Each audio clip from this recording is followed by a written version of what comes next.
台北市大湖甲玉泉公园的外包游泳池，业者向宣布讲无搁要继续经营咯。市政府是强调讲已经有要求业者要爱清楚来公告退费的相关资讯。这个月13要开始停止营运，按算11月会个重新来开放。目前是体育局家己先来经营，明年才会过来招商。 伫游泳池内面有真侪人伫咧游水，也有人伫咧做 SPA。不过，这个大公园的公有外包游泳池，所因为业者个人的原因，宣布无预警停业，而且包括玉泉公园的公有游泳池，两个游泳池自13开始停止营业。昨天就突然就讲了，是挺惊讶的，要不然这边环境还算不错。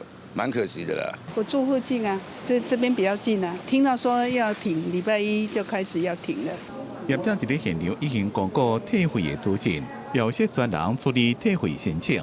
不过现场的人无接受访问，记者打电话给业者，电话也无人接。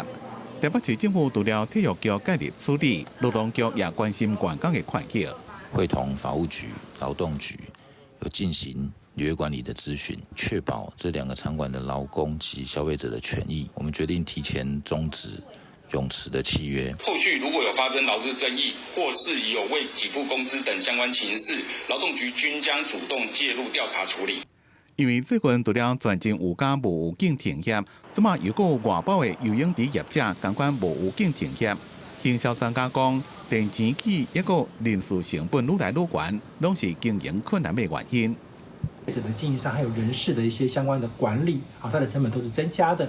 所以，当今天如果没有足够的消费者来做支持的时候呢，那其实这样的场馆的营运呢，它是费用会导致业者它的营运成本是跟着提升。体育局强调，业者停止营运了，第11季开始重新开放，由体育局家己营运，明年会个重新招商，找新的经营团队接。